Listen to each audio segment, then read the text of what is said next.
Você já deve ter tentado diversas formas e técnicas para vender pelo Instagram e não consegue retorno, correto? Você já deve estar cansado de tantas promessas mirabolantes e cursos que no final não te entregam nada. Bom, eu poderia vir aqui com casas, carros, para te convencer igual esses caras fazem, mas não, resolvi vir aqui nesse lugar simples e bonito para te dizer que é possível sim vender pelo Instagram e obter ótimos resultados, claro, se você seguir um passo a passo ensinado por alguém que é excelente no mercado e que tem ótimos resultados. Bom, se você ficou curioso e tem interesse, então clica no botão de Saiba Mais que está aparecendo agora na sua tela e vem conferir essa super novidade.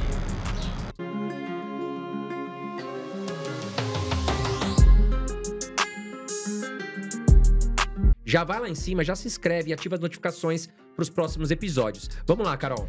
Ô Bruno, a questão agora, estatais.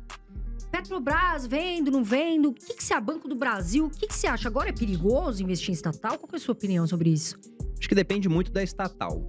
Porque, por exemplo, estaduais, você pega uma Sanepar, lá do estado do Paraná. É uma coisa. Você pega um Banco do Brasil, que é no âmbito federal, já é mais arriscado. Mas eu acho que não tão arriscado quanto uma Petrobras. Você tava falando, vamos falar de Petrobras. Eu fui olhar aqui rapidamente o número atualizado hoje, né? Pra ver os múltiplos pelos quais a empresa negocia. E é bizarro, porque é uma empresa que pagou 70% de dividendo pelo preço atual. Né? Tudo bem que os preços caíram, por isso o dividendo ficou mais alto. Mas quando o preço estava no auge, estava dando uns 50% de dividendo no ano. Então uma baita paga de dividendo, gerando um caixa absurdo. E naquela época, quando ela bateu o maior valor de mercado dela da história, que foi um pouco mais de 500 bilhões... Tava negociando por 3 vezes os seus lucros de 12 meses. Não, tava de graça, de graça. Muito Nossa. Barato. Né? Você vai comprar a carrocinha de cachorro-quente da esquina, o cara vai botar um múltiplo de 5 vezes o lucro. Vai botar alguma coisa assim, né? Pra quem não conhece esse múltiplo, o preço-lucro, ele tá falando o seguinte, ó, o preço que você paga pelo lucro que a empresa gera. Então, imaginando que esse lucro, ele se mantenha constante e seja 100% distribuído a acionista, né? Não é o que acontece, que a empresa vai ter que reinvestir parte do dinheiro. Mas se isso acontecer, se você comprar algo por 3 vezes o lucro, em 3 anos você recuperou o seu investimento. Agora, a Petrobras está negociando a 1,78 vezes seus lucros. E se a gente pegar, inclusive, uma outra métrica, que é o preço que você paga pelo EBITDA da empresa, que é o lucro que ela tem antes de juros, impostos, depreciação e amortização, está negociando abaixo de 1. Então, o que é esse EBITDA, né? É praticamente o resultado operacional da empresa.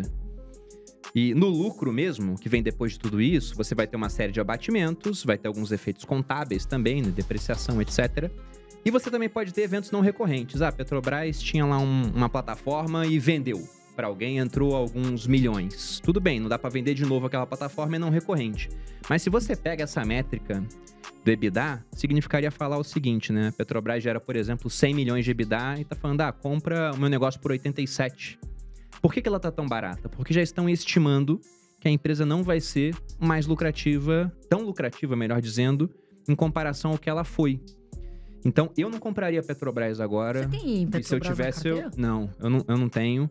E a minha mão coçou bastante para comprar ao longo do ano passado. Só que eu achei melhor não. E pelo resultado da eleição, eu tava certo. Pro meu portfólio pessoal. Porque já caiu bastante e eu acho que vai cair mais. E não tô nem falando aqui, porque teve corrupção no ano passado, excluindo essa questão de corrupção, imaginando que não vai ter corrupção nenhuma na empresa. Se realmente fizerem com a Petrobras o que estão falando que querem fazer, né, a gestão do PT, a pedra fundamental desses ótimos resultados seria afetada. Porque esses resultados vieram de um barril de petróleo em patamares muito altos. E esse barril de petróleo em patamares muito altos gerou muito resultado para a empresa porque ela acompanhou o preço do petróleo no mercado internacional. Se de repente eles falam, não, agora o preço do petróleo vai ser definido pelo mercado nacional, por uma cúpula do governo, vamos alterar essa premissa. Não tem mais essa paridade de preços com o barril de petróleo internacional. Acabou essa lucratividade da empresa sem precedentes que a gente viu. E isso, muito possivelmente, vai ser feito. Foi o que foi veiculado pelo PT. Eles falaram abertamente isso várias vezes, que queriam modificar a política de preço da Petrobras. Se você modifica essa política, não adianta você olhar gráfico de resultados dos últimos 12 meses, resultados dos últimos 36 meses, de subida do lucro ao longo do tempo. Acabou. É que nem falar que a tua empresa é mega lucrativa porque ela vendia hambúrguer e agora você vai vender roupa. De que adianta o seu histórico passado tá mudando a atividade operacional da empresa? E além disso, o PT também ele pretende investir em refinarias. E se você pega o resultado da Petrobras, é como se eles estivessem, simplificando aqui, 2 ótimos negócios. Aliás, um ótimo negócio é um negócio mais ou menos. Porque na parte de exploração a margem é altíssima. Na parte de refinaria a margem é muito mais baixa. Então só de investir mais em refinaria, você está destinando mais recursos para algo que tem uma margem mais baixa. E tudo bem, pode ser estratégico para o Brasil essa parte de refinaria, mas você como acionista vai estar pagando o preço disso. Então por isso que eu acho interessante não ter. E aí entra a questão de que pode ter a construção de uma refinaria, igual foi feita no passado, muito mal feita. Quer por corrupção, quer por incompetência. Você tem, por exemplo, aquela refinaria lá de Pernambuco, se não me engano, Abreu e Lima, que o custo para se construir seria de 12 bilhões, o estimado custou 100. Então o negócio custou 9 vezes o preço inicial, e se você pega o refino, ele fica 3 vezes mais caro do que a média internacional. Ou seja, pagou-se muito mais por um negócio que no final acabou sendo muito pior em comparação com outras empresas. E é uma pena isso, porque Petrobras poderia ser a empresa de longe mais valiosa da Bolsa. Petrobras poderia valer mais de R$1 trilhão. E eu digo isso pelo seguinte: se você pega o lucro que ela dava, quando ela era variada 3 vezes o lucro, que levou ela a valer 500 bilhões, se você pega múltiplo de outras empresas petrolíferas no mundo, a média, você pode olhar através de um ETF no mercado americano, era de 10 vezes o lucro. Se você botasse Petrobras avaliada por 8 vezes o lucro, ainda dá um decréscimo aí, tira porque é estatal, tira 20% desse múltiplo. Ela já valeria mais de R$1 trilhão. Só que agora a empresa está caminhando para valores cada vez mais baixos por conta, né, nem do que foi feito, né? É do medo do que vão fazer, porque o mercado sempre adianta as coisas. Então é complicado falar agora para quem tem Petrobras, né? Porque já caiu pra caramba. Mas o negócio é que eu não compraria, apesar de estar indiscutivelmente muito barata. Só que você não quer comprar algo barato que vai ficar mais barato, ou que vai se manter muito barato. Você quer comprar algo barato que tem algum tipo de gatilho para aumentar de preço ao longo do tempo, né? Sim. E eu não vejo esse gatilho em Petrobras. Todo mundo me pergunta, o que você fez, Carol, com as ações da Petrobras? Eu saí da posição e tenho PetroRio. A PetroRio veio crescente porque ela também aumentou o volume de produção, né? E assim, é um grupo privado, então muito lucrativo, veio com os resultados excelentes.